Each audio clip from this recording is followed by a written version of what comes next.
नमस्कार दोस्तों, स्वागत है आप सभी का स्टडी फॉर सिविल सर्विसेज में। और मैं हूं आपका अपना एजुकेटर शुभम पांचाल और स्वागत करता हूं उत्तराखंड सामान्य ज्ञान के लेक्चर सीरीज में, जिसका हम देखने वाले हैं आज पार्ट नंबर 14, जो कि आज हमारा होगा पार्ट नंबर 13 का पार्ट नंबर 2, उत्तराखंड की प्रशासनिक एवं राजनीतिक व्यवस्था।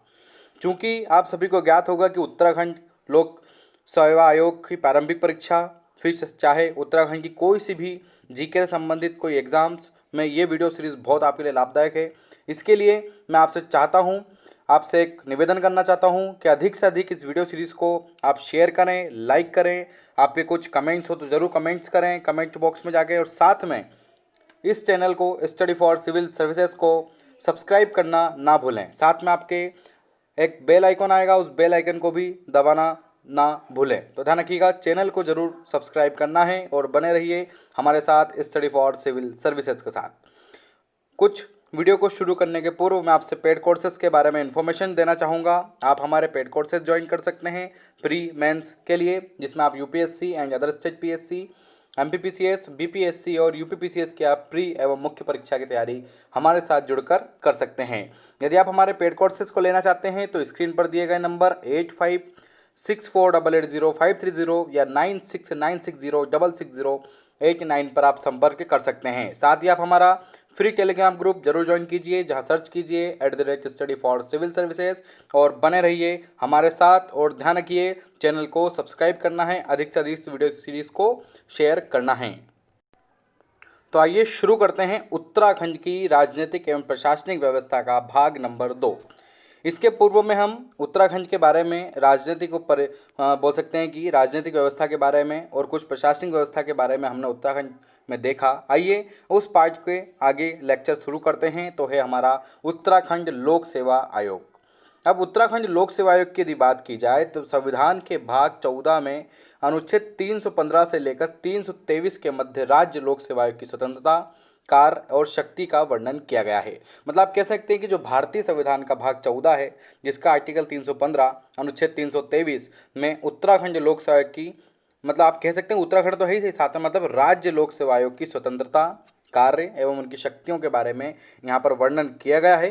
साथ में राज्य लोक सेवा आयोग में कुल कितने सदस्य हैं, तो आपको ध्यान होना चाहिए, राज्य लोक सेवा आयोग में कुल 3 सदस्य हैं। आयोग में अध्यक्ष एवं 2 सदस्य होते हैं। ध्यान रखिएगा, एक अध्यक्ष होता है, 2 सदस्य होते हैं। इसका मुख्यालय कहाँ पर है, तो ध्यान रखिएगा, इसका मुख्यालय उत्तराखंड लोक सेवा आयोग के मुख्यालय की बात करें तो इसका मुख्यालय है आपका हरिद्वार में। और उत्तराखंड लोक सेवा आयोग के प्रथम अध्यक्ष कौन थे, तो उत्तराखंड लोक सेवा आयोग के प्रथम अध्यक्ष NP नवानी थे। तो ये छोटा छोटा सा कि उत्तराखंड लोक सेवा आयोग के बारे में हमने देखा। आइए अगले आयोग की ओर चलते हैं। अगला आयोग है आपका उत्तराखंड सूचना आयोग। यदि हम उत्तराखंड सूचना आयोग की बात करें तो सूचना का अधिकार, राइट टू इन्फॉर्मेशन जो है एक्ट, हमारा अधिनियम सूचना का अधिकार 2005 के अंतर्गत राज्य में उत्तराखंड सूचना आयोग का गठन किया गया है। और आयोग का कर्तव्य है कि वह किसी भी व्यक्ति की शिकायत, पूछताछ पर उपरोक्त सूचना उपलब्ध कराए तथा आयोग में एक मुख्य सूचना आयुक्त होता है और अन्य राज्य सूचना आयुक्त होते हैं, जिनकी संख्या 10 से अधिक नहीं हो सकती है। यदि हम मुख्य सूचना आयुक्त की यदि बात की जाए तो मुख्य सूचना आयुक्त का कार्यकाल कितने वर्ष का होता है, तो आप सभी को ज्ञात होगा 5 वर्ष का होता है और 65 वर्ष की आयु तक का होता है। साथ में उत्तराखंड सूचना आयोग के प्रथम मुख्य सूचना आयुक्त कौन थे, तो वे थे आपके डॉक्टर RS टोलिया साहब। तो आपको इतना याद रखना है कि जो उत्तराखंड सूचना आयोग है, राइट टू इन्फॉर्मेशन वाला जो रहता है, ठीक है, RTI बोल सकता आप इसको, तो उत्तराखंड सूचना आयोग के जो प्रथम मुख्य सूचना आयुक्त हैं वो कौन है, डॉक्टर RS टोलिया साहब। ध्यान रखिएगा, कौन थे, डॉक्टर RS टोलिया साहब थे। और यह किसके अंतर्गत आता है, किस अधिनियम के अंतर्गत आता है, तो ध्यान रखिएगा, सूचना का अधिकार अधिनियम 2005 के अंतर्गत राज्य में उत्तराखंड सूचना आयोग का गठन किया गया है। तो आप कह सकते हैं कि उत्तराखंड सूचना आयोग का इसमें गठन किया गया है। अब इसमें क्या होता है, केंद्रीय स्तर पर एक प्रमुख सूचना आयुक्त होते हैं और राज्य स्तर पर एक राज्य सूचना आयुक्त होते हैं और कुछ उनके सदस्य होते हैं। तो ये चीज़ आपको इसके बारे में जानकारी उपलब्ध होना चाहिए। तो ये बात हो गई हमारी RTI की। चलिए आगे शुरू करते हैं राज्य योजना आयोग के बारे में।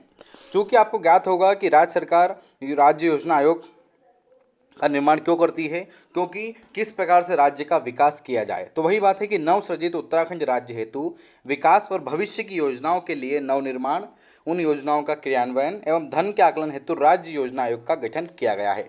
किसके आकलन हेतु, धन के आकलन हेतु राज्य योजना आयोग का गठन किया गया है। और उत्तराखंड राज्य योजना आयोग का मुख्यालय कहाँ पर है, तो उसकी राजधानी देहरादून में उत्तराखंड राज्य योजना आयोग का बोल सकते हैं का मुख्यालय वहाँ पर स्थित है। तो आप कह सकते हैं कि स्टेट में किस प्रकार से योजना का स्टेबलाइजेशन किया जाए, उन योजना का कैसे क्रियान्वयन किया जाए, उन योजनाओं का कैसे नवनिर्माण किया जाए, कैसे उनको साइंस एंड टेक्नोलॉजी के विभाग में उनको जोड़ा जाए, किस प्रकार से उनको डिजिटल सिस्टम में आगे बढ़ाया जाए, या किस प्रकार से उनसे लाभार्थियों को लाभ दिया जाए, ये सभी के सभी जो सिस्टम है, ये सभी के सभी जो निर्माण क्रिया है वो राज्य योजना आयोग के आधार पर की जाती है, जिसका मुख्यालय उत्तराखंड में कहाँ पर है, तो उसका मुख्यालय आपका उत्तराखंड में देहरादून में स्थित है।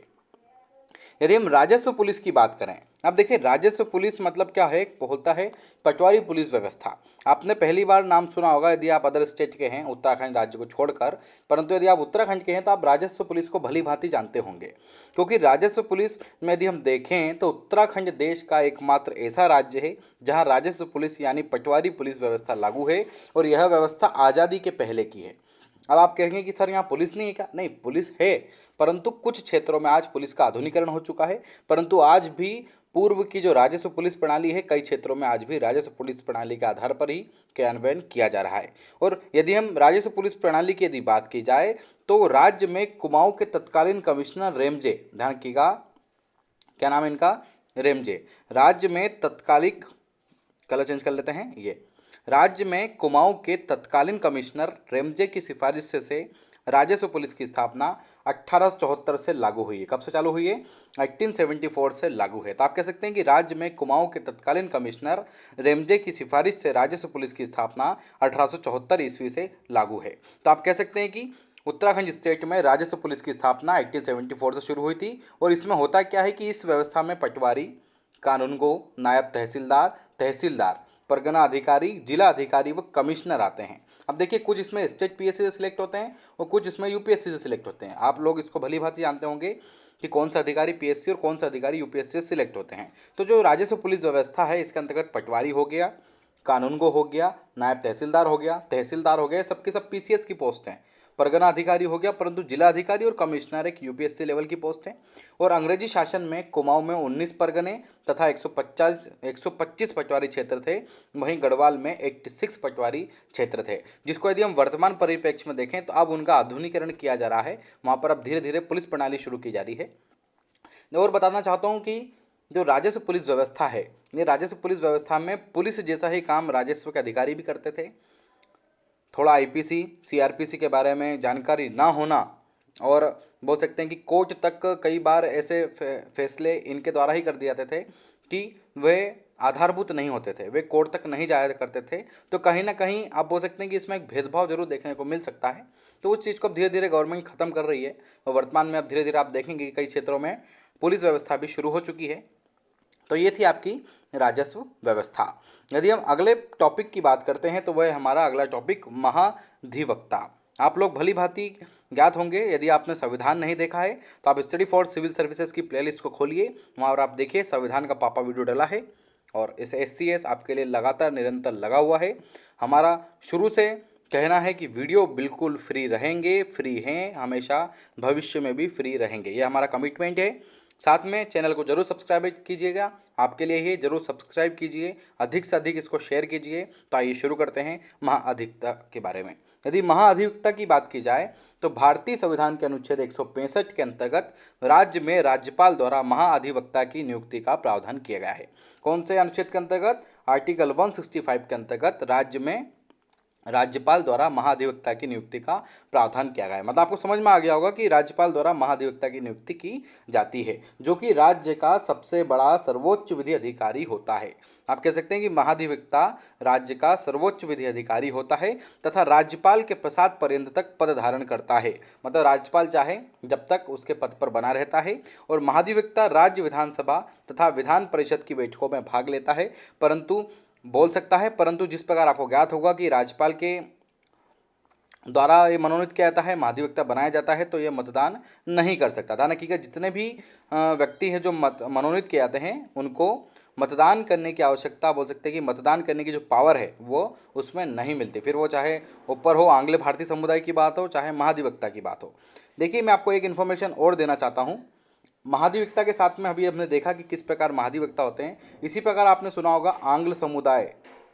आंग्ल समुदाय के जो लोग लोकसभा और राज्यसभा में प्रत्यक्ष रूप से यदि हम देखें तो क्रमशः रूप से राष्ट्रपति और राज्यपाल द्वारा मनोनीत किए जाते थे, अब उनको गवर्नमेंट ने क्या कर दिया है, उस व्यवस्था को समाप्त कर दिया है। ध्यान रखिएगा, ये बहुत इंपॉर्टेंट है, इस वीडियो में तो नहीं ऐड है पर मैं आपको बताना चाहूँगा, उस व्यवस्था को यहाँ पर क्या कर दिया है, समाप्त कर दिया है। तो महाधिवक्ता की यदि बात की जाए तो महाधिवक्ता भारतीय संविधान के अनुच्छेद 165 में दिया गया है, जिसकी नियुक्ति राज्य के राज्यपाल द्वारा की जाती है और उसके प्रसाद पर्यंत तक राज्यपाल के रहता है। विधानसभा विधान परिषद यदि है द्विसदनात्मक है तो दोनों होंगी, एक सदनात्मक होगी तो सिर्फ आपकी विधानसभा होगी।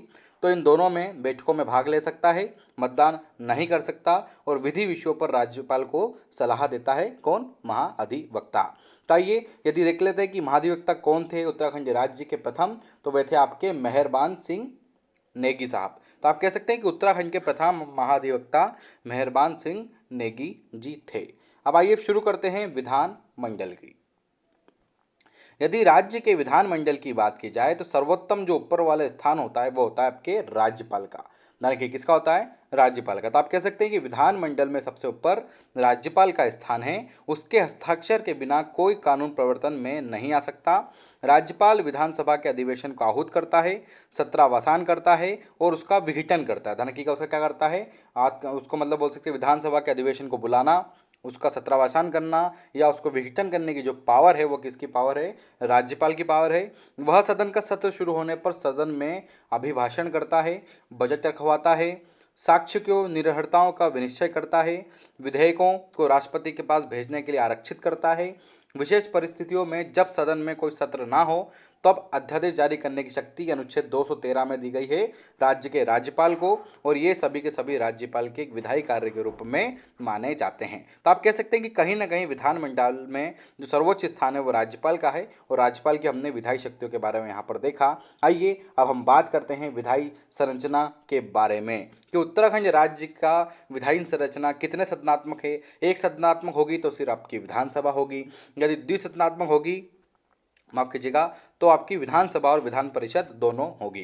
तो आइए देख लेते हैं विधायक संरचना, नहीं ये है विधायिका संरचना, थोड़ा सा मिसप्रिंट है इसका क्षमा चाहूँगा, ये आपकी विधायिका संरचना। तो आप कह सकते हो कि विधायिका संरचना की यदि बात की जाए तो राज्य का विधानमंडल एक सदनात्मक अर्थात विधानसभा है।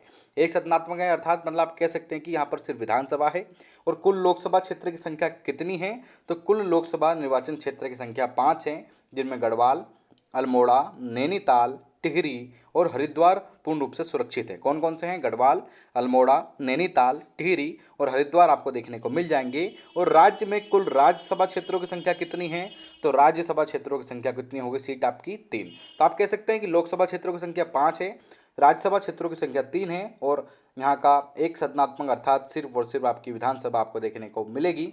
साथ में कुल विधानसभा क्षेत्रों की संख्या की यदि बात की जाए तो कुल विधानसभा क्षेत्रों की संख्या है आपकी 71। कितनी है, 71, जिसमें 70 निर्वाचित होते हैं और एक मनोनीत होता है। ध्यान रखिएगा, मनोनीत कौन करेगा, राज्य का राज्यपाल। कौन होता है, वो महाधिवक्ता होता है। ध्यान रखिएगा, तो 70 निर्वाचित और एक आपका मनोनीत होता है, और यही कुल विधानसभा क्षेत्रों की यहाँ पर संख्या है। और राज्य में विधि निर्माण हेतु विधानमंडल की व्यवस्था की गई है। आप कह सकते हैं कि राज्य में विधि निर्माण हेतु विधानमंडल की व्यवस्था की गई है। इसके अंतर्गत राज्यपाल, विधानसभा तथा विधान परिषद आते हैं। अब चूंकि उत्तराखंड में विधान परिषद नहीं है तो विधान परिषद नहीं आएगा, बाकी सेम एज इट इज जो संविधान का स्ट्रक्चर है, जो स्टेट बॉडी है, जो सेंट्रल गवर्नमेंट की बॉडी है, चाहे वो फिर केंद्रीय स्तर पर हो चाहे फिर वो राज्य स्तर पर हो, उसी का अधीन व्यवस्था होती है। इसी के साथ साथ विधानमंडल में राज्यपाल का सर्वोच्च स्थान होता है, और राज्यपाल के हस्ताक्षर के बाद ही कोई विधायक कानून बन पाता है। विधेयक, ध्यान रखिएगा, विधायक नहीं है ये, विधेयक है, थोड़ा मिसप्रिंट है ये होता है आपका विधेयक। मैं यहाँ पर लिख देता हूँ, नहीं तो आप कहीं गलत पढ़ाया जा रहा है, नहीं बिल्कुल सही पढ़ाया जा रहा है, विधेयक यहाँ पर सही है। तो आप कह सकते हैं कि विधानमंडल में राज्यपाल का सर्वोच्च स्थान होता है, और राज्यपाल के हस्ताक्षर के पश्चात ही कोई विधेयक कानून का रूप लेता है, और राज्यपाल को आंग्ल भारतीय समुदाय के एक सदस्य को विधानसभा में मनोनीत करने का अधिकार प्राप्त होता है। देखिए अभी मैंने बताया था कि 70+1 वाला जो कॉन्सेप्ट है वो आंग्ल भारतीय के लिए, क्षमा चाहता हूँ महाधिवक्ता के लिए नहीं था, वो थोड़ा बोलने में गलती हो गया, वो आंग्ल भारतीय समुदाय के लिए है, जिसको अभी केंद्र सरकार ने समाप्त कर दिया है। अब उसको मतलब कह सकते हैं कि आंग्ल भारतीय समुदाय के जो लोग हैं अब उनको बोल सकते हैं कि आप उनको ऐड करना, आप बोल सकते हैं कि अब हमारे संसद में अब देखने को आपको नहीं मिलेगा, कि चाहे वो केंद्रीय स्तर पर हो, चाहे फिर वो राज्य के स्तर पर हो। अब आपको पता होगा कि किस प्रकार से आंग्ल भारतीय जो लोग हैं, उसमें अनुच्छेद 331 के बारे में आपने पढ़ा होगा कि आर्टिकल 331 क्या कहता है कि भैया राष्ट्रपति 2 आंग्ल समुदाय सदस्यों को नाम निर्देशित करेगा। और अनुच्छेद 333 में क्या दिया गया है कि विधानसभा में, राज्य की विधानसभा में राज्यपाल द्वारा एक व्यक्ति को मनोनीत किया जाएगा। और आंग्ल भारतीय समुदाय में अब संशोधन कर दिया गया है, ध्यान रखिएगा। और इनमें आप बोल सकते हैं कि इनको अब धीरे धीरे हटा दिया गया है, ध्यान रखिएगा। और इसका विस्तार भी किया गया है, वो देख लीजिएगा, आपका 126 वाला अमेंडमेंट आपको ज्ञात हो जाएगा करंट के रूप में। आइए अब हम देख लेते हैं कि राज्य में अनुसूचित जाति के लिए कितने क्षेत्र आरक्षित हैं। राज्य में अनुसूचित जाति के लिए कितने क्षेत्र आरक्षित किए गए हैं, तो आपको ज्ञात होना चाहिए कि राज्य में अनुसूचित जाति के लिए 13 क्षेत्र आरक्षित किए गए हैं। कितने आरक्षित किए गए हैं? 13 क्षेत्र आरक्षित किए गए हैं। कौन कौन से? ज्वालापुर, भगवानपुर, झबरेड़ा हरिद्वार में आता है, राजपुर देहरादून में आता है, पुरोला उत्तरकाशी में आता है, बाजपुर उधम सिंह नगर में आता है, थराली चमोली जिले में आता है, धनसाली टिहरी जिले में आता है, पौड़ी गंगोलीहाट पिथौरागढ़ में आता है, बागेश्वर सोमेश्वर अल्मोड़ा में आता है। और इसमें आप देखेंगे कि इसमें एक नैनीताल भी स्थित है। और साथ में राज्य में अनुसूचित जनजाति के क्षेत्र यदि देखें तो अनुसूचित जनजाति के क्षेत्र कितने हैं? 2 हैं, जिसमें चकराता देहरादून और नाम कमत्ता उधम सिंह नगर का आपका 2 अनुसूचित जनजाति के क्षेत्र आपको मिलेंगे। तो अनुसूचित जाति के कितने क्षेत्र हैं? 13। और अनुसूचित जनजाति के क्षेत्र कितने हैं आपके? 2, मतलब टोटल हो गए आपके 15। आइए विधानसभा के बारे में थोड़ी डिटेल देख लेते हैं। संविधान हम देख रहे हैं किस प्रकार से विधानसभा होती है, तो आइए शुरू करते हैं। यदि हम विधानसभा की यदि बात करें तो विधानसभा का गठन संविधान के अनुच्छेद 170, ध्यान रखिएगा, राज्य विधानसभा का गठन संविधान के अनुच्छेद 170 के अंतर्गत राज्य के वयस्क मतदाताओं 18 वर्ष द्वारा चुने गए सदस्यों द्वारा होता है। मतलब यहाँ पर क्या होता है कि प्रत्यक्ष रूप से चुने गए विधायक जो होते हैं, ध्यान रखिएगा, जनता के जो समर्थक होते हैं, प्रबल दावेदार होते हैं, जो जनता के द्वारा प्रत्यक्ष चुनाव के द्वारा जो जीत कर आते हैं, उनकी ध्यान रखिएगा, उन्हीं से गठित होती है विधानसभा। उसी से बाद बनती मंत्री परिषद, उसी से बनता है एक सीएम, ये आपको व्यवस्था याद होगी। तो विधानसभा की यदि बात की जाए तो राज्य विधानसभा का गठन संविधान के अनुच्छेद 170 के अंतर्गत किया गया है, जिसमें राज्य के वयस्क मतदाताओं द्वारा चुने गए सदस्यों का चुनाव होता है कि 18 वर्ष के ऊपर बालक एवं बालिकाओं को वयस्क मतदाताओं की श्रेणी में रखा जाता है और वे पूर्ण रूप से, स्वतंत्र रूप से, निष्पक्ष रूप से चुनाव मतदान करने की व्यवस्था का उनको अधिकार प्राप्त है। और राज्य में प्रथम विधानसभा चुनाव की यदि बात की जाए कि उत्तराखंड स्टेट में प्रथम राज्य का विधानसभा चुनाव कब हुआ, तो वह हुआ था 14 फरवरी 2002 को। ध्यान रखिएगा, कब हुआ? 14 फरवरी 2002 को राज्य में प्रथम विधानसभा का चुनाव हुआ। इसी के साथ साथ विधानसभा सदस्यों की योग्यता और कार्यकाल को आइए हम देख लेते हैं कि किस प्रकार से विधानसभा के सदस्य और उनकी योग्यताएं होती हैं और उनमें क्या क्या कार्यकाल हमको देखने को मिल सकता है। तो देख लेते हैं कि अनुच्छेद 173 मतलब अनुच्छेद 173 में विधानसभा के सदस्यता हेतु आवश्यक योग्यताएं निर्धारित की गई हैं। ध्यान रखिएगा कि इनसे अनुच्छेद में की गई हैं। अनुच्छेद 173 में विधानसभा की सदस्यता हेतु आवश्यक योग्यताएं निर्धारित की गई हैं। कोई भी भारतीय नागरिक, ध्यान रखिएगा, कोई भी भारतीय नागरिक जो 25 वर्ष की आयु पूर्ण कर चुका हो, लाभ के पद पर ना हो, विधानसभा का सदस्य निर्वाचित हो सकता है। मतलब अनुच्छेद 173 में कहा गया है कि भैया कोई भी भारत का नागरिक है, भारत का नागरिक होना अनिवार्य है और 25 वर्ष की आयु पूर्ण कर चुका है, किसी भी लाभ के पद पर ना हो, विधानसभा का सदस्य निर्वाचित हो सकता है। विधायक के टिकट के लिए वह लड़ सकता है, सीधी सी बात है।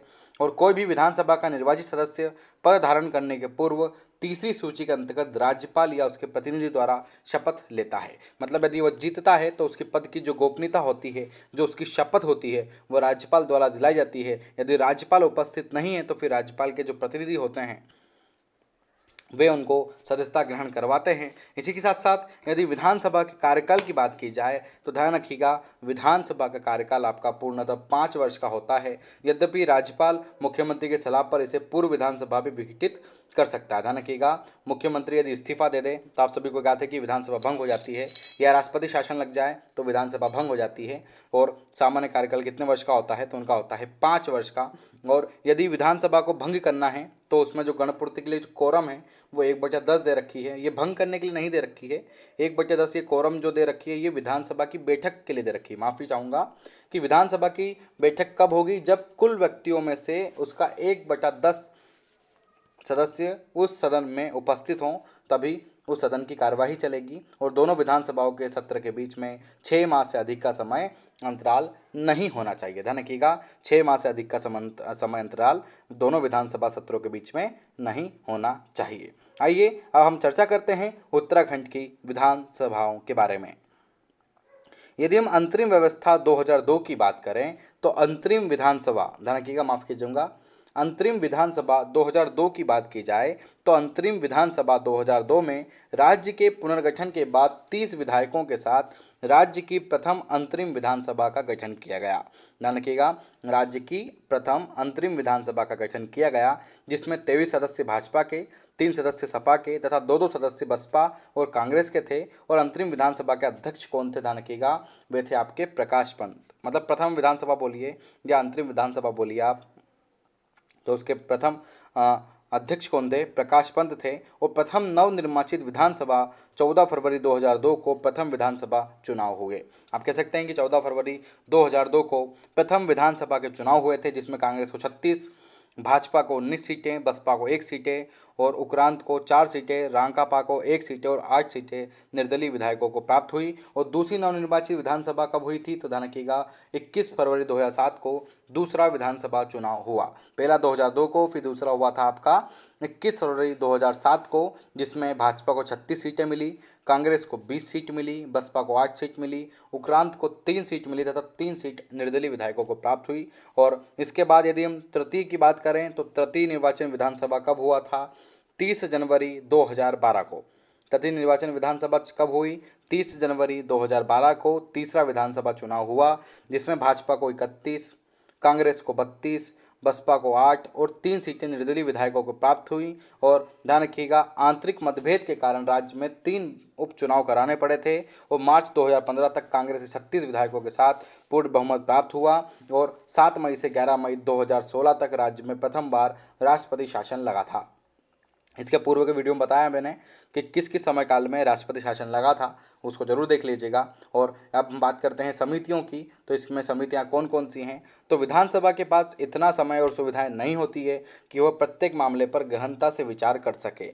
इसी के प्रयोजन हेतु विभिन्न प्रकार की समितियां बनाने की व्यवस्था हमने देखी हैं और यह समिति अपने विषय पर गहनता से विचार करती हैं, जिनमें प्रायोजित समितियां जो कि विधि निर्माण करती हैं, आश्वासन समिति होती है, लोक लेखा समिति होती है, निगम समिति होती है, विशेष अधिकार समिति होती है, याचिका समिति होती है, आवास समिति होती है। ये जो समितियां हैं ये सब विधानसभा के कार्य को देखती हैं, उनके प्रत्येक मामले पर गहनता से विचार करती हैं। उनके विभिन्न प्रयोजनों के लिए समितियां जो बनती हैं ये अपने अपने कार्य क्षेत्र में कार्य करती हैं। और विधानसभा का पूर्ण रूप से कार्यभार यदि हम देखें तो इन समितियों के ऊपर ही आधारित होता है। आइए अब हम बात करते हैं नेता विरोधी दल की।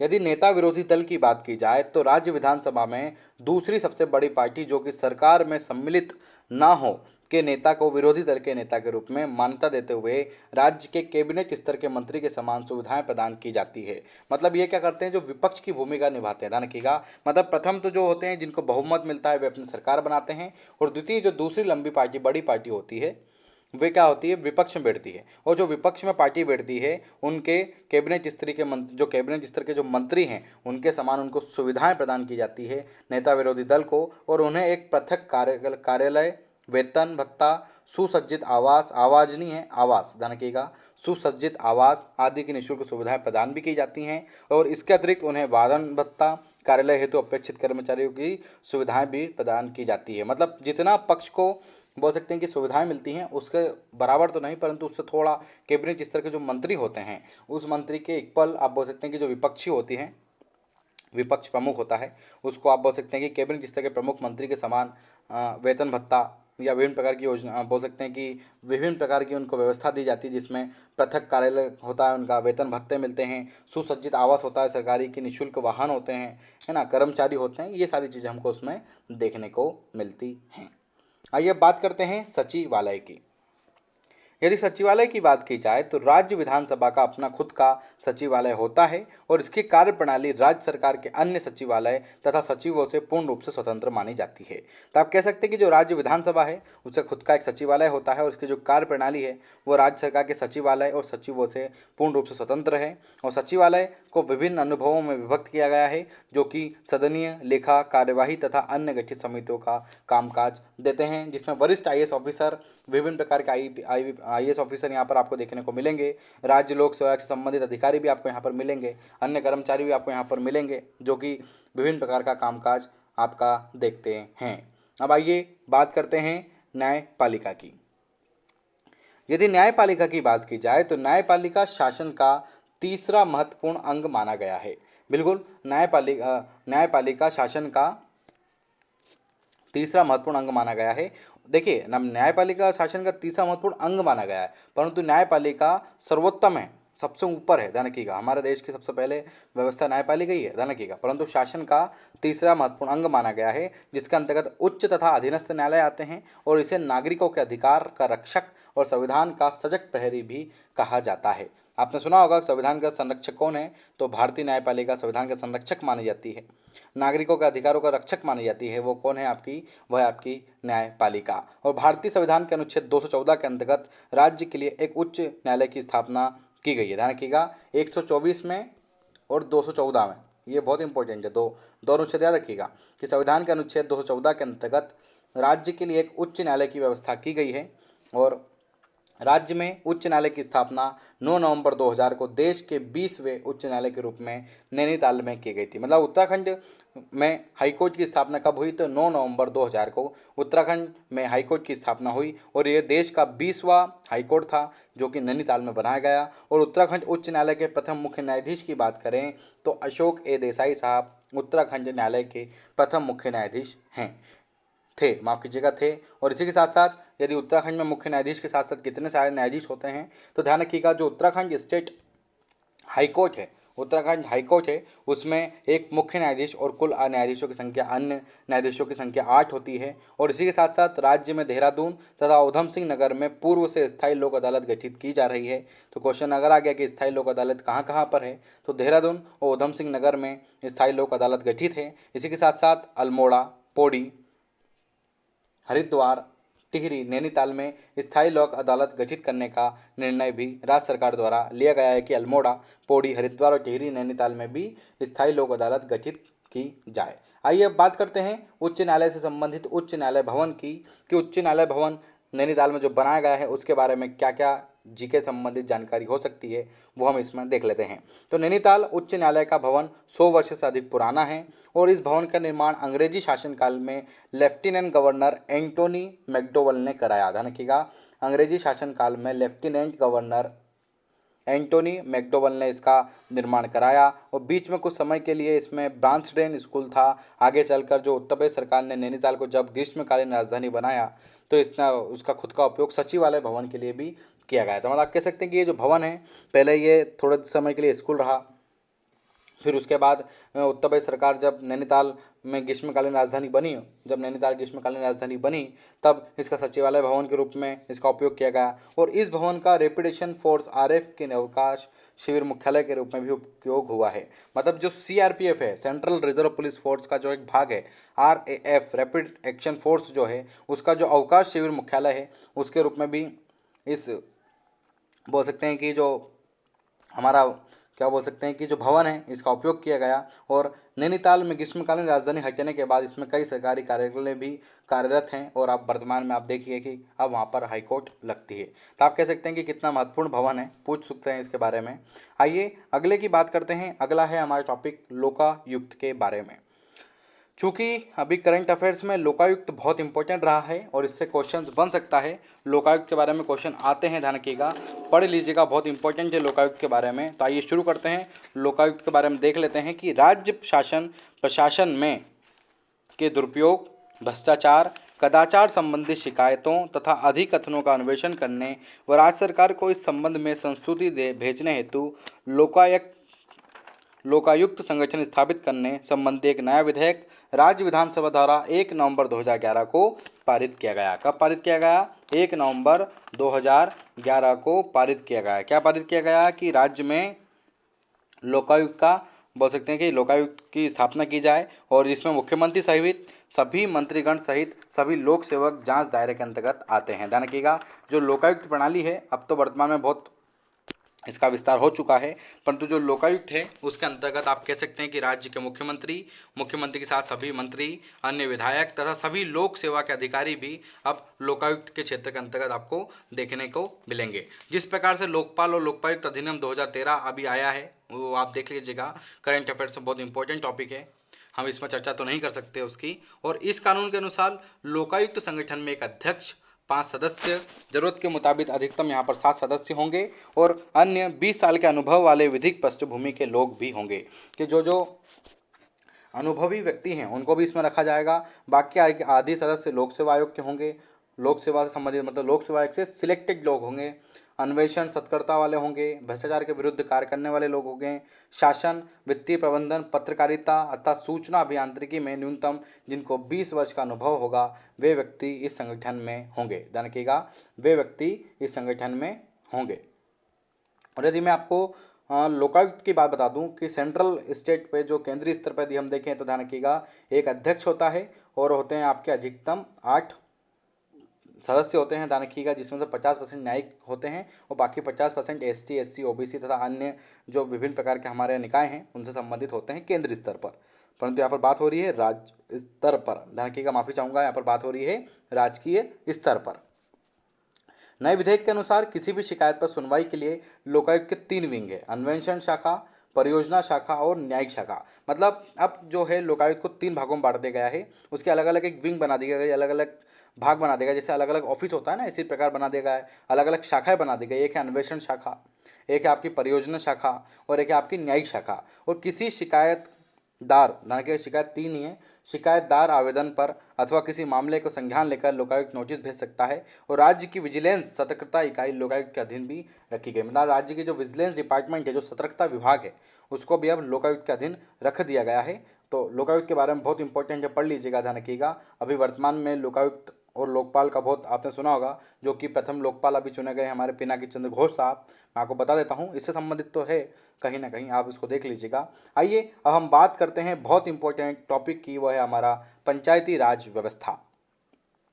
यदि पंचायती राज व्यवस्था की बात की जाए तो 15 अगस्त 1947 को राज्य में पंचायती राज व्यवस्था का सर्वप्रथम संयुक्त प्रांत पंचायती राज अधिनियम 1947 द्वारा इसे लागू किया गया। तो 15 अगस्त 1947 को राज्य में पंचायती राज व्यवस्था को संयुक्त प्रांत पंचायती राज अधिनियम 1947 के नाम से उसको शुरू किया गया और 1961 से इस व्यवस्था को त्रिस्तर पर लागू किया गया। चूँकि आपको ज्ञात होगा कि पंचायती राज व्यवस्था आज वर्तमान में त्रिस्तरीय है और 1961 में इसको उत्तराखंड सरकार ने भी त्रिस्तरीय पर लागू कर दिया और 22 अप्रैल 1994 को 73वें संविधान संशोधन के अनुक्रम में इसे संवैधानिक निकाय के रूप में लागू किया गया। ध्यान रखिएगा, 73वां संविधान संशोधन अधिनियम आपका पंचायती राज और 74वां संविधान संशोधन अधिनियम जो कि नगर निकाय व नगर पालिका वाला है, बहुत इंपॉर्टेंट है दोनों, पढ़ लीजिएगा, रट लीजिएगा, चबा डालिए इसको, दोनों को, बहुत ही काम का है। तो 22 अप्रैल 1994 को 73वां संविधान संशोधन के अनुक्रम में इसे संवैधानिक निकाय के रूप में लागू किया और राज्य के गठन के बाद 2000 से लेकर 2003 में प्रथम निर्वाचित सरकार ने पंचायती राज व्यवस्था में कुछ परिवर्तन कर इसे त्रिस्तरीय बनाने का निर्णय लिया, जिसमें राज्य सरकार ने पंचायती राज संस्थाओं के सुदृढ़ीकरण तथा विकास कार्यों के प्रभावी अनुश्रवण एवं अन्वेक्षण, ध्यान रखिएगा अनुश्रवण है, अन्वेक्षण भी है साथ में, हेतु पंचायती राज निर्देशालय एवं जिला पंचायत अन्वेषण प्रकोष्ठ का गठन भी किया है। तो आप कह सकते हैं कि राज्य सरकार ने पंचायती राज संस्थाओं के सुदृढ़ीकरण एवं विकास कार्यों के प्रभावी अनुश्रवण हेतु ध्यान रखिएगा पंचायती राज निर्देशालय एवं जिला पंचायत अनुश्रवण प्रकोष्ठ का भी गठन किया गया है और ये राज्य में पंचायत व्यवस्था का अच्छे से क्रियान्वयन कर रहे हैं। इसी के साथ साथ राज्य में पंचायती राज व्यवस्था को यदि देख लें तो राज्य में पंचायती राज व्यवस्था सर्वप्रथम 15 अगस्त 1947 को संयुक्त प्रांत पंचायती राज अधिनियम 1947 के तहत लागू की गई, जिसमें 1961 से इस व्यवस्था को त्रिस्तरीय बना दिया गया। 1961 से इस व्यवस्था को त्रिस्तरीय बना दिया गया, जिसमें उत्तर प्रदेश क्षेत्र समिति एवं जिला परिषद अधिनियम 1961 के तहत इसको स्वरूप में लाया गया और 22 अप्रैल 1994 को इसे संवैधानिक निकाय के रूप में 73वें संविधान संशोधन अधिनियम के उत्तर प्रदेश पंचायत विधि संशोधन विधेयक 1994 के तहत इसे लागू किया गया। ध्यान रखिएगा, बहुत इंपॉर्टेंट है। उत्तर प्रदेश पंचायत विधि संशोधन विधेयक 1994 के तहत ध्यान रखिएगा संवैधानिक निकाय के रूप में अब इसको लेकर आए थे। तो ये बहुत इंपॉर्टेंट विधेयक है, ध्यान रखिएगा दोनों, एक ये वाला और एक आपका उत्तर प्रदेश क्षेत्र समिति जिला परिषद अधिनियम 1961 के तहत त्रिस्तरीय व्यवस्था का प्रावधान उत्तराखंड सरकार में किया गया। क्योंकि आपको पता होगा उत्तराखंड राज्य तो बाद में बना, इसके पहले उत्तर प्रदेश का अधीन था, ये आपको ज्ञात होना चाहिए। और राज्य में पंचायती राज व्यवस्था के दो स्थल ग्रामीण स्थानीय शासन और नगरीय स्थानीय शासन आपको देखने को मिल जाएंगे। ध्यान रखिएगा, स्थानीय जो ग्रामीण स्थानीय शासन है और नगरीय स्थानीय शासन है। यदि हम ग्रामीण स्थानीय शासन की बात की जाए तो ग्रामीण स्थानीय शासन के अंतर्गत पंचायत स्थापित की गई हैं और राज्य में पंचायतों को त्रिस्तरीय व्यवस्था पर लागू किया गया है, जिसमें जिला पंचायत सबसे ऊपर होती है, मध्य स्तर पर क्षेत्र पंचायत होती है और सबसे निचले स्तर पर ग्राम पंचायत होती है। मतलब जिला पंचायत, क्षेत्रीय पंचायत और ग्राम पंचायत त्रिस्तरीय पंचायती स्तर का आपको देखने को मिल जाएगा। ध्यान रखिएगा, यदि हम जिला पंचायत की बात करें कि जिला पंचायत में क्या क्या चीज़ है भैया जी, तो आइए उसको देख लेते हैं। जिला पंचायत को, तो जिला पंचायत यह पंचायत राज व्यवस्था का सबसे शीर्ष निकाय माना जाता है। जिला पंचायत क्या है, राज व्यवस्था का जिला स्तर पर शीर्ष निकाय माना जाता है और जिला पंचायत के सदस्यों का चुनाव 18 वर्ष या इसकी अधिक आयु वर्ग के लोगों द्वारा किया जाता है और जिला पंचायत में डीडीओ या डीपीआरओ सचिव के रूप में कार्य करता है। और यदि उत्तराखंड में कितने जिले हैं, तो 13 जिले हैं, तो नॉर्मल सी बात है, जिला पंचायत भी कितनी होगी, 13 होंगी। ध्यान रखिएगा, जो जिला पंचायत के अधिकारी होते हैं वे डीडीओ या डीपीआरओ सचिव के रूप में कार्य करते हैं और जिले के सभी प्रमुख लोकसभा सदस्य, ध्यान रखिएगा, तो जिले के सभी प्रमुख लोकसभा सदस्य, राज्यसभा सदस्य, राज्य विधानसभा सदस्य जिला पंचायत के पदेन सदस्य होते हैं और जिला पंचायत का सचिव जिले का मुख्य विकास अधिकारी होता है या पंचायती राज अधिकारी भी होता है। तो आप कह सकते हैं कि जो जिले के सभी प्रमुख लोकसभा सदस्य, राज्यसभा के सदस्य, राज्य विधानसभा के सदस्य, जिला पंचायत के पदेन सदस्य तथा जिला पंचायत के सचिव जिले के प्रमुख विकास अधिकारी होते हैं, जिनको पंचायती राज अधिकारी के रूप में भी जाना जाता है।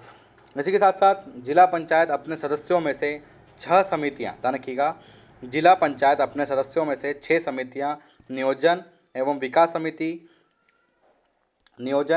समिति, शिक्षा समिति, स्वास्थ्य एवं कल्याण समिति, प्रशासनिक समिति, जल प्रबंधन एवं जैव विविधता प्रबंधन समिति, निर्माण कार्य समिति बनाती है। ध्यान रखिएगा, जिला पंचायत अपने सदस्यों में से 6 समितियों का निर्माण करती है, जिसमें नियोजन विकास समिति, शिक्षा समिति, स्वास्थ्य एवं कल्याण समिति, प्रशासनिक समिति, जल प्रबंधन एवं जैव विविधता प्रबंधन समिति और निर्माण कार्य समिति का निर्माण करती है। अब ये जो 6 समितियां हैं जिला पंचायत की, ये अपने अपने आधार पर अलग अलग कार्य आपको देखने को इसमें मिल जाएंगे। यदि हम अगले पंचायत क्षेत्र की बात करें तो अगला क्षेत्रीय पंचायत है आपका, ध्यान रखिएगा। यदि क्षेत्रीय पंचायत व्यवस्था की बात करें तो जो क्षेत्रीय पंचायत व्यवस्था है वो त्रिस्तरीय पंचायत व्यवस्था में पंचायत का मध्य स्तरीय निगमित निकाय माना जाता है। ध्यान रखिएगा, पंचायत का मध्य स्तरीय निगमित निकाय माना जाता है और क्षेत्र पंचायत के सदस्यों को चुनाव ग्राम सभा के 18 या अधिक आयु वर्ष के लोगों द्वारा किया जाता है और क्षेत्र पंचायत के अध्यक्ष प्रमुख का चुनाव क्षेत्र पंचायत सदस्यों द्वारा किया जाता है। ध्यान रखिएगा, इसके अध्यक्ष का चुनाव किसके द्वारा किया जाता है, क्षेत्र पंचायत सदस्यों द्वारा किया जाता है और क्षेत्र पंचायत में बीडीओ सचिव के रूप में भी कार्य करता है। ध्यान रखिएगा, जो बीडीओ होता है, ध्यान रखिएगा, जो क्षेत्रीय विकास अधिकारी होता है, ये एक सचिव के रूप में भी कार्य करता है, बीडीओ भी करता है, तो आपको ज्ञात होना चाहिए। आइए हम बात करते हैं ग्राम पंचायत की। अंतिम स्तर है पंचायत स्तर का, हमने देखा जिला स्तर, क्षेत्रीय स्तर और लास्ट वाला है आपका ग्राम पंचायत। यदि ग्राम पंचायत की बात की जाए तो त्रिस्तरीय पंचायत व्यवस्था के सबसे निचले स्तर पर ग्राम पंचायत व्यवस्था होती है। ध्यान रखिएगा, सबसे निचले स्तर पर कौन सी व्यवस्था होती है, ग्राम पंचायत व्यवस्था होती है और ग्राम पंचायत के अध्यक्ष और सदस्यों का चुनाव ग्राम सभा के 18 या अधिक आयु के वर्ष के लोगों द्वारा किया जाता है। मतलब आप कह सकते हैं कि जो ग्राम सभा के लोग हैं वो 18 वर्ष के अधिक होना चाहिए, वे लोग ही इसके सदस्यों का चुनाव करते हैं। पंचायत सदस्य प्रधान या उप प्रधान चुने जाने के लिए न्यूनतम आयु वर्ष कितनी दी गई है, 21 वर्ष दी गई है। और ध्यान रखिएगा, एक ग्राम नहीं है, एक गांव है वो, एक गांव या एक ग्राम सभा की एक ही ग्राम पंचायत होती है। हाँ, ध्यान रखिए, ग्राम भी बोलते हैं उसको, हमारे यहाँ तो उसको गांव बोलते हैं, अब होता है उत्तराखंड में। एक ग्राम व्यवस्था है, एक ग्राम सभा में एक ग्राम पंचायत भी होती है। ध्यान रखिएगा, गांव पंचायत भी बोलते हैं वैसे तो इसको हम लोग, परंतु हो सकता है एक ग्राम सभा की एक ग्राम पंचायत भी होती है, ये भी आप लोग याद रखिए। और आम पंचायतों के सभी अभिलेख ग्राम प्रधान होते हैं। बिल्कुल, आम पंचायतों के सभी अभिलेख ग्राम प्रधान होते हैं तथा सचिव की नियुक्ति किसके द्वारा की जाती है? ग्राम पंचायत के द्वारा। ध्यान रखिएगा, जो ग्राम पंचायत का जो ग्रामीण पंचायत होती है उसका जो सचिव होता है वो गाँव का ही होता है, और वो गांव प्रधान के अभिलेख संबंधित होता है, और उसकी नियुक्ति ग्राम पंचायत द्वारा की जाती है, जिसको ग्राम सचिव भी कहा जाता है। 2016 के अनुसार राज्य में सबसे अधिक ग्राम पंचायतों वाला जिला पौड़ी जिला है, 1212 ग्राम पंचायत है। ध्यान रखिएगा। और राज्य में सबसे कम ग्राम पंचायत की बात करें तो राज्य में सबसे कम ग्राम पंचायत जिला चंपावत है, जिसमें 313 राज्य में सबसे कम पंचायत है। साथ में एक नोट है यहाँ पर कि पंचायती राज संशोधन विधेयक 2008 में तत्कालीन मुख्यमंत्री बी.सी. खंडूरी ने पंचायतों में महिलाओं को 50% आरक्षण का अधिकार यहाँ पर दिया है। और साथ में जो 73वां संविधान संशोधन अधिनियम है उसमें भी 50% महिलाओं के लिए सीट रिजर्वेशन की बात कही गई थी। और यहाँ पर पंचायती राज संशोधन विधेयक 2008 में तत्कालीन मुख्यमंत्री बी.सी. खंडूरी ने पंचायतों में महिलाओं को 50% आरक्षण प्रदान किया। आइए अब हम बात करते हैं पंचायती राज व्यवस्था के बाद अगली मुख्य व्यवस्था है नगरीय स्थानीय शासन व्यवस्था। यदि नगरीय शासन स्थानीय व्यवस्था की बात की जाए तो राज्य में नगरीय स्थानीय शासन व्यवस्था प्रणाली 1976 में संयुक्त प्रांत टाउन एरिया अधिनियम 1916 के तहत लागू की गई। राज्य में नगरीय स्थानीय शासन प्रणाली 1976 के संयुक्त प्रांत टाउन एरिया अधिनियम 1916 के तहत लागू की गई। और 1993 का 74वां संविधान संशोधन द्वारा इन निकायों को संवैधानिक दर्जा दिया गया है। जिस प्रकार मैं आपको पूर्व में बता चुका हूं कि 73वां संविधान संशोधन आपका पंचायती राज व्यवस्था संबंधित है, उसी प्रकार 74वां संविधान संशोधन अधिनियम आपका नगरीय स्थानीय शासन व्यवस्था से संबंधित है। और प्रदेश में त्रिस्तरीय नगरीय स्थानीय शासन की व्यवस्था है, जो कि नगर निगम, नगर पालिका और नगर परिषद, मतलब नगर निगम, नगर पालिका और नगर पंचायत के रूप में आपको देखने को मिलती है। जिस प्रकार हमने ग्रामीण व्यवस्था देखी थी, जिला स्तर, जिला पंचायत, क्षेत्रीय पंचायत और ग्राम पंचायत, ये आपकी पंचायती व्यवस्था थी। इसी प्रकार नगर निगम, नगर पालिका और नगर पंचायत हमको देखने को मिलती है। तो आइए शुरू करते हैं नगर निगम से।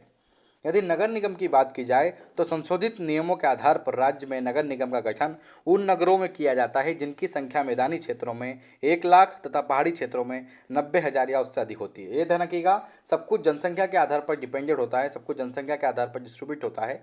तो उसमें 1 लाख तथा पहाड़ी क्षेत्रों में 90,000 की जनसंख्या यदि है तो उसमें नगर निगम बनाई जा सकती है, और जिसमें एक मेयर होता है, ध्यान रखिएगा, जो प्रमुख होता है मेयर होता है, डिप्टी मेयर होता है और सभासद होते हैं, या उनको पार्षद भी कहा जाता है, ध्यान रखिएगा। और इनका चुनाव भी होता है, ध्यान रखिएगा। तो नगर निगम जो है, नगर निगमों में नगर प्रमुख मेयर होते हैं, डिप्टी मेयर होता है और सभासद या पार्षद होते हैं। नगर प्रमुख और सभासदों का चुनाव 5 वर्ष के लिए प्रत्यक्ष रीति से किया जाता है, ध्यान रखिएगा।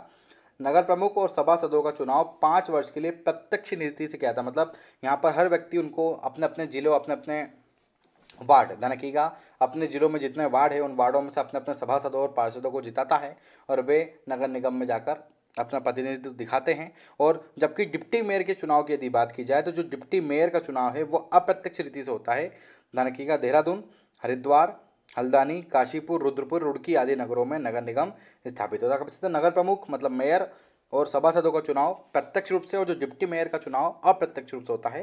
और ध्यान रखिएगा, जो सिस्टम है वो प्रत्येक राज्य के लिए समान नहीं है, अलग अनेक राज्यों के लिए अलग अनेक प्रावधान दिए गए हैं। परंतु उत्तराखंड स्टेट के लिए नगर प्रमुख और सभासदों का चुनाव प्रत्यक्ष रूप से, और डिप्टी मेयर का चुनाव अप्रत्यक्ष रूप से होता है। और उत्तराखंड में नगर निगम देहरादून, हरिद्वार, हल्द्वानी, काशीपुर, रुद्रपुर और रुड़की आदि नगरों में नगर निगम स्थापित की गई है। आइए अगला देख लेते हैं। अगला है हमारा नगर पालिका परिषद।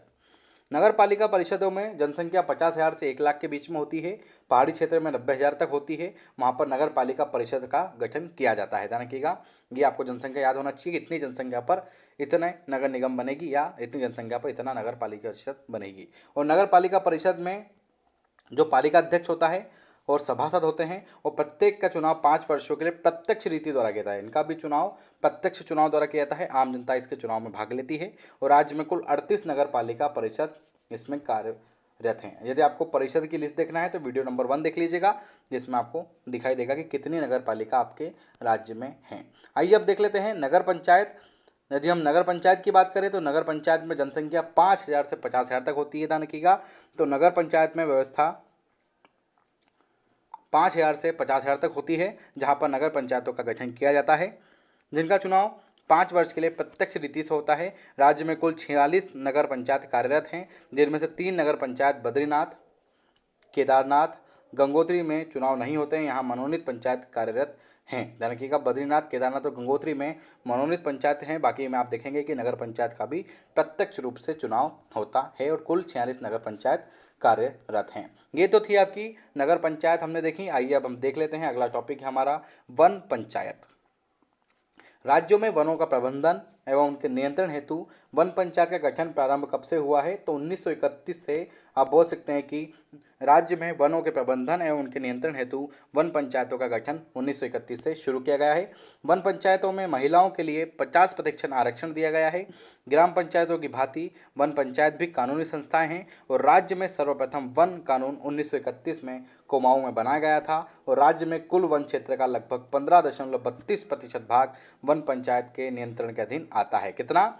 15.32% भाग वन पंचायत के नियंत्रण में आता है और राज्य में विधानसभा द्वारा सेवा का अधिकार कानून वर्ष 2011 में बनाया गया। ध्यान रखिएगा, 2011 का जो सेवा अधिकार है वो 2011 में बनाया गया है विधानसभा द्वारा और 2011 में सुराज, भ्रष्टाचार उन्मूलन तथा जन सेवा विभाग के रूप में इसको सृजित किया गया है। 2011 में सुराज, भ्रष्टाचार उन्मूलन जन सेवा विभाग के रूप में सृजित किया गया है। यदि हम राज्य सेवा मानव अधिकार आयोग की बात करें, जो कि 3 सदस्यीय होता है, इसके गठन की बात करें तो जुलाई 2011 में इसका गठन किया गया। राज्य में सेवा का अधिकार कानून के अंतर्गत 10 सेवा शामिल हैं और राज्य में महिलाओं के लिए 30% आरक्षण की व्यवस्था इसमें की गई है और राज्य सेवा में राज्य के अनुसूचित जाति, अनुसूचित जनजाति का अन्य पिछड़ा वर्ग के लिए आरक्षण देखें तो अनुसूचित जाति के लिए 19%, अनुसूचित जनजाति के लिए 4% और पिछड़ा वर्ग के लिए 14% राज्य सेवा में राज्य की सीटों पर आरक्षण दिया गया है।